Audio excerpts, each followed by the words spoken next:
نادي الزمالك عنده ماتش صعب جدا جدا قدام بيراميدز يوم الاحد الجاي على استاد الدفاع الجوي في بطولة الدوري. بيراميدز والزمالك خلاص ماتش قمة.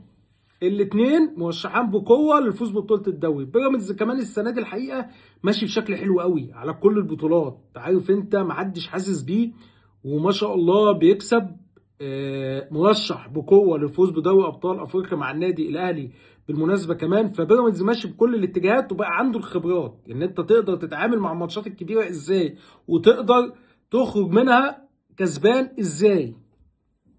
الزمالك عامل الفتره الاخيره سلسله من الانتصارات 10 على 10.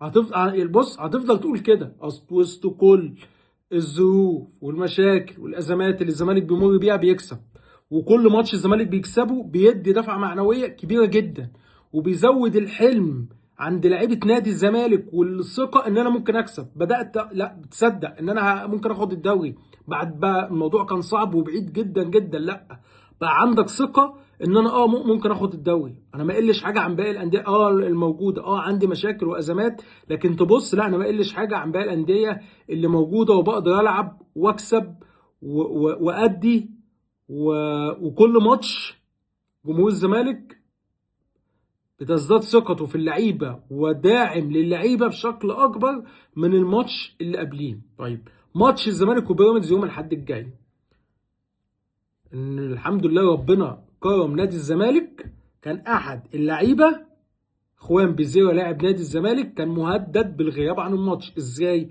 هقول لك ازاي. الناس كلها انتقدت الكابتن معتمد جمال لما خرج خوان بيزيرا، وازاي وليه خوان بيزيرا مهم جدا وازاي تخرجه كل الناس.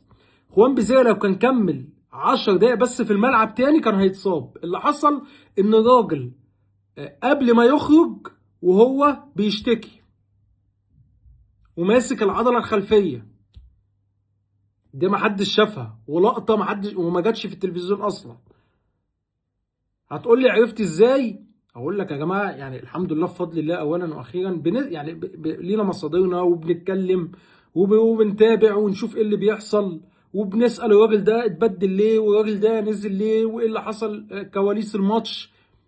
فلقطه ما جاتش في التلفزيون، خوان بيزيرا قبل ما يخرج كان ماسك العضله الخلفيه، وراجل لو كان كمل 10 دقايق كمان كان هيتصاب. يعني لو كمل شويه 10 دقايق في الملعب والكابتن معتمد ما خرجوش خوان بيزيرا ما كانش هيلحق ماتش بيراميدز. خلاص الموضوع كان هيبقى صعب بالنسبه له. ف كابتن معتمد خرجه في التوقيت الصح، خرجه فعلا في التوقيت الصح اللي هو حافظ عليه قبل الاصابه. طب موقفه ايه؟ لا خوان بيزيرا جاهز لماتش بيراميدز وهيلحق ماتش بيراميدز بشكل طبيعي جدا. وبالنسبه لي خوان بيزيرا اهم مفتاح لعب لنادي الزمالك في ماتش بيراميدز. والميزه ان الكابتن معتمد جمال بدا يوظف خوان بيزيرا مش جناح بس، لا بدا يضمه كمان لوسط الملعب كرقم 10 يستفيد بيه من ناحيتين، يستفيد بيه كجناح ويستفيد بيه كصانع العاب. ان انت المنافس اللي انت بتلعبه ممكن يبقى قاري خلاص ان هو ده جناح، لا فانت تربك حسابات المنافس ان انا شويه لعبه جناح شويه لعبه 10 ادي فرصه للعيبه الوسط ان هي تتقدم والناس اللي جايه من ورا كمان. فالكابتن معتمد جمال بمنتهى الامانه مستفيد من اخوان بيزيرا جدا وبيوظفه صح جدا ومحقق اكبر فايده ومكسب فني منه الفتره اللي فاتت.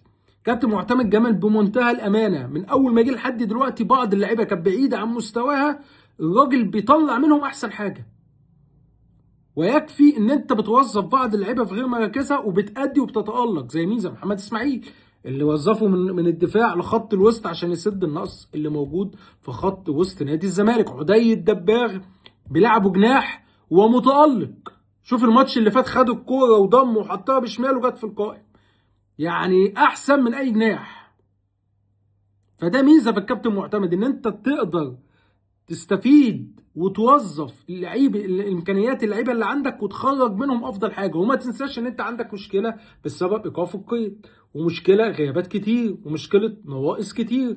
فانت يا دوبك بتحاول مع اللعيبه اللي موجوده مع تصعيد بعض اللعيبه في قطاع الناشئين ان انت التوليفه دي تطلع منها افضل حاجه. ماتش الزمالك وبيراميدز في رايي هيحدد بشكل كبير جدا بطل الدوري السنه دي. والاهلي طبعا مترقب وعايز يشوف نتيجه الماتش.